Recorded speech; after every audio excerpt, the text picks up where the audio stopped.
So things have gotten interesting in the hockey world in the last 48 hours.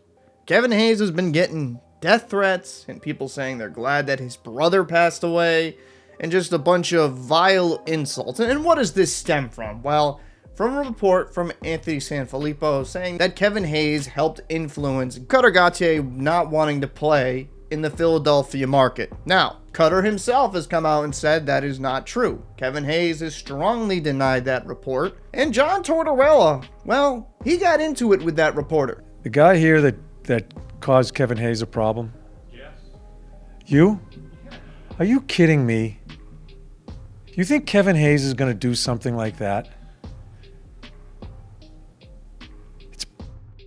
So is the reporter to blame in this situation? Yes, he does have some blame. It is a terrible report, nowhere near true. Everybody's denying that Kevin Hayes had anything to do with Cutter not wanting to play for the Philadelphia Flyers. So it was reckless and quite frankly could have just made that story up to get headlines. But I'm also gonna say what some people are afraid to. It's also the fans' fault. Because on Twitter I saw a whole firestorm. Oh, how could you make that report? You put him at risk. Who is the assholes reaching out to Kevin Hayes and his family, sending death threats? Is it the reporter? Who are the ones saying they're glad his brother died? Was it the reporter? Can we put a little bit of blame at the fan base and the assholes within it? Because that's exactly what they are fucking assholes and they're pieces of shit.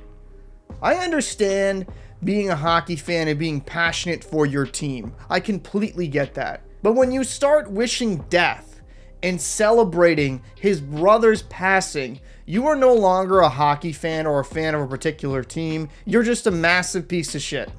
That's all you are. You're not a fan of hockey if you're saying those things to a person that has gone through a lot in the past couple years. Flyer fans, can you be aggravated that it didn't work out for him at the end of his tenure there in Philly? Yeah, I would be frustrated. But he did a lot for that city, hasn't said anything negative about you. He ended up getting traded for a 6th round draft pick. He's in St. Louis. Get over it. And even if he did influence Cutter and say, hey, maybe this isn't an organization you want to play. I know he didn't. I'm saying if. Still doesn't justify you sending him death threats and dancing on his brother's grave. That's absolute despicable behavior. Can we stop treating these fans like they're infant? Like, oh my God, it's that reporter's fault that these people are saying fucked up shit. The report came out.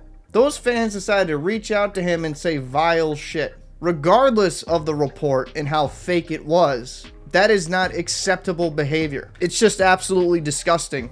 And whether we want to acknowledge it or not, this is why a lot of people have a particular view of the Philadelphia fans, because of crazy shit like this. At the end of the day, it's a game. No player, no win is ever worth going to that level. And for John Tortorella, hats off to you. Sticking up for players that are no longer on your team. That guy's a fucking legend and deserves a lot more respect, holding the media accountable for their terrible reports. And Anthony SanFilippo, is he a hack? In my opinion, yes. But these fans are also massive pieces of shit. That's my thoughts. I'm Paul from the locker room. See you in the next one.